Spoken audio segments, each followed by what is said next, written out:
দখল আর দূষণে অস্তিত্ব সংকটে থাকা রংপুরের শ্যামাসুন্দরী খালের দুপাশের অবৈধ স্থাপনা উচ্ছেদ শুরু করেছে প্রশাসন। সকালে যৌথ অভিযানে নামে বিভাগীয় ও জেলা প্রশাসন। তাদের সাথে অংশ নেয় বৈষম্য বিরোধী ছাত্র আন্দোলনের কর্মীরা।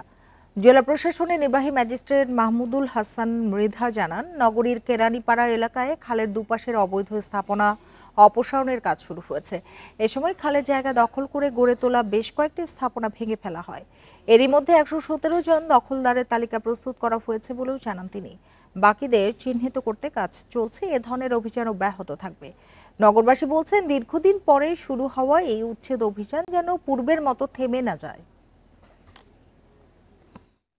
আমরা শ্যামাসুন্দরী খাল উচ্ছেদ করতে পারি এবং শ্যামাসুন্দরী বিগত দিনের যে ইতিহাস আছে সেই ইতিহাসটা আবার ফিরিয়ে আনতে পারি। আজকে যে কটা পিলার ছিল তারা পিলার সরিয়ে দিল এবং তাদেরকে স্বাগত জানানো হচ্ছে এবং আমরা চাই যে অভিযান চলমান থাকবে। প্রতিদিনই এই কার্যক্রমটা চলমান থাকবে এবং আগামীকালও আমাদের শিডিউল রয়েছে।